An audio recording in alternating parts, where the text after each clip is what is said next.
अगर आप किसी व्हाट्सएप या फिर टेलीग्राम ग्रुप में हैं, चाहे वो ग्रुप देसी स्टूडेंट्स का हो, H1B वीज़ा होल्डर्स का हो या फिर कोई पॉलिटिकल डिस्कशन ग्रुप, अगर आप किसी भी एक ग्रुप में हैं ना, तो ये वीडियो आपके लिए बहुत इंपॉर्टेंट है।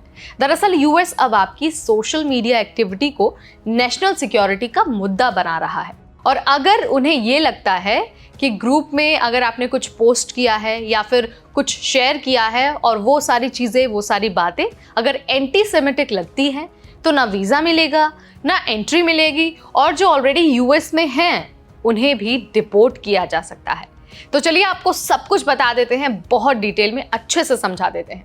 नमस्कार, मेरा नाम है नेहा उपाध्याय और आप देख रहे हैं NBT टेक एड। दरअसल यूएस की सिटीजनशिप एंड इमिग्रेशन सर्विसेज यानी कि USCIS ने अभी एक नई पॉलिसी लागू की है।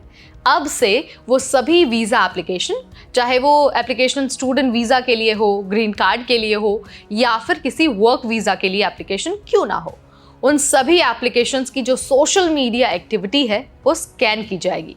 अगर USCIS को ये लगता है कि जो एप्लीकेंट हैं उन्होंने एंटी सेमेटिक या फिर जो टेररिस्ट ग्रुप है उसको सपोर्ट किया है, तो सीधे सीधे आपको रिजेक्शन मिल सकता है।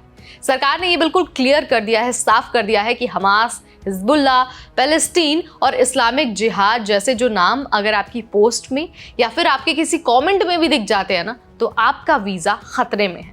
असल में इस स्क्रूटनी का जो सबसे ज़्यादा असर है ना, वो इंटरनेशनल स्टूडेंट्स पर पड़ रहा है, खासकर जो पैलेस्टीन के हक में बोलते हैं या फिर इजराइल की पॉलिसी को क्रिटिसाइज करते हैं। महमूद खलील का नाम आपको याद होगा, वो यूएस में एक स्टूडेंट थे और साथ ही ग्रीन कार्ड होल्डर भी थे, लेकिन उन्हें गिरफ्तार करके उनका ग्रीन कार्ड कैंसिल कर दिया गया। क्यों? क्योंकि उन्होंने यूनिवर्सिटी कैंपस में प्रोटेस्ट में हिस्सा लिया था। इसके अलावा इस लिस्ट में एक टर्किश स्टूडेंट भी थी और उन्हें डिटेन किया गया क्योंकि उन्होंने सोशल मीडिया पर गाजा की फोटो शेयर की थी। अब आपको ये बता देते हैं कि कितने सारे स्टूडेंट्स पर इसका असर पड़ रहा है। अब देखिए, इनसाइड हायर एजुकेशन की रिपोर्ट के अनुसार पिछले कुछ हफ्तों में 500 से ज्यादा स्टूडेंट्स के वीजा रिवोक किए जा चुके हैं।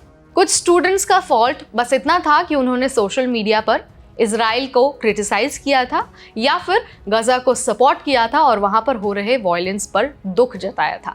यहाँ तक कि खुद secretary of state Marco Rubio ने ये कह दिया है कि हम 500 से ज्यादा स्टूडेंट्स के वीजा कैंसिल कर चुके हैं क्योंकि वो अमेरिका में आकर आतंकवाद का समर्थन कर रहे थे।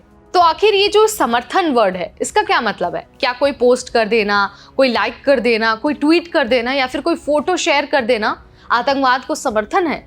अब देखिए, कोई भी क्लियर डेफिनेशन नहीं दिया गया है और बस स्टूडेंट्स को बिना कारण बताए उनका वीज़ा रिवोक किया जा रहा है। इस पॉलिसी का सबसे बड़ा खतरा ये है कि कोई भी सोशल मीडिया पोस्ट को तोड़ मड़ोड़ कर पेश कर सकता है। अगर आपने 5 साल पहले भी कुछ शेयर किया था तो उसे आज आतंकवाद का समर्थन माना जा सकता है। और सबसे टेंशन वाली बात यह है कि जो लोग पहले से अमेरिका में हैं, चाहे वो F1 वीज़ा लेकर हो, H1B वीज़ा लेकर हो या फिर OPT पर हो, उन्हें भी अब निशाना बनाया जा रहा है। ICE यानी कि इमिग्रेशन एंड कस्टम्स इन्फोर्समेंट अब ऐसे स्कॉलर्स और स्टूडेंट्स को डिटेन कर रही है जो फिलिस्तीन के लिए बोल रहे हैं, उनके हक में आवाज़ उठा रहे हैं। तो अब आपको क्या करना चाहिए? क्योंकि इतनी तल्खी हो गई है, इमिग्रेशन के नियम इतने सख्त हो गए हैं, ऐसे में आपको कुछ सावधानियां रखना बहुत ज़रूरी है। तो ध्यान आपको ये रखना है कि जो आपका सोशल मीडिया है, आप उसे कुछ टाइम के लिए क्लीन रखें। कोई भी ऐसा पोस्ट ना करे, कोई भी ऐसे पोस्ट को लाइक ना करे जो कंट्रोवर्शियल हो सकता है या फिर जिसे अमेरिका नेशनल सिक्योरिटी में एक थ्रेट मान सकता है। अगर आप इन सारी चीज़ों का ध्यान रखेंगे तो शायद आपका वीज़ा रिवोक ना हो और आपको किसी तरह की कोई समस्या ना हो। वैसे तो बहुत सारे लोग कह रहे हैं कि यूएस में जो फ्रीडम ऑफ स्पीच है उसे दबाने की कोशिश की जा रही है, लेकिन इमिग्रेशन के नियम बहुत ज़्यादा सख्त हो गए हैं, तो आप इस पर रिस्क नहीं ले सकते हैं। आप जो भी इसके बारे में सोचते हैं, जो भी मानते हैं, कमेंट के जरिए आप मुझे बता सकते हैं। फिलहाल इस वीडियो में इतना ही। अगली बार फिर आएंगे नए अपडेट लेकर। तब तक मुझे यानी नेहा को दीजिए इजाजत। Keep watching NBT tech add.